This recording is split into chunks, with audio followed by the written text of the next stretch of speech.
کریم آقا جان صلی اللہ علیہ وآلہ وسلم کا فرمانے عالی شان ہے کہ جب اللہ کسی شخص سے محبت اور بھلائی کا ارادہ فرماتا ہے تو اس کی آنکھ اس کے اپنے اوپر کھول دیتا ہے۔ صوفی دراصل وہ شخص ہوتا ہے جو فقط عبادت نہیں کر رہا ہوتا بلکہ وہ خود کو شعوری طور پر بھی بلند کر رہا ہوتا ہے۔ وہ اپنی ذات کے اندر اپنے عیبوں کو دیکھ رہا ہوتا ہے، پھر ان سے نکلنے کی جستجو میں اپنی ذات کی اصلاح کر رہا ہوتا ہے۔ یعنی وہ اپنے قلب کو ما سوا اللہ یعنی کہ اللہ کے سوا ہر معاملے سے خالی کرنے کی کوشش کر رہا ہوتا ہے۔ یہ سارا سفر اپنے قلب سے اللہ کے سوا تمام چیزوں کو نکالنے کی کوشش کا نام ہے۔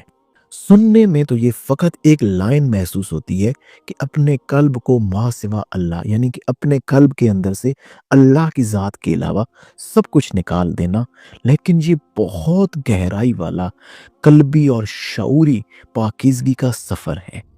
اس سفر کو کرنے والے کو صوفی کہا جاتا ہے۔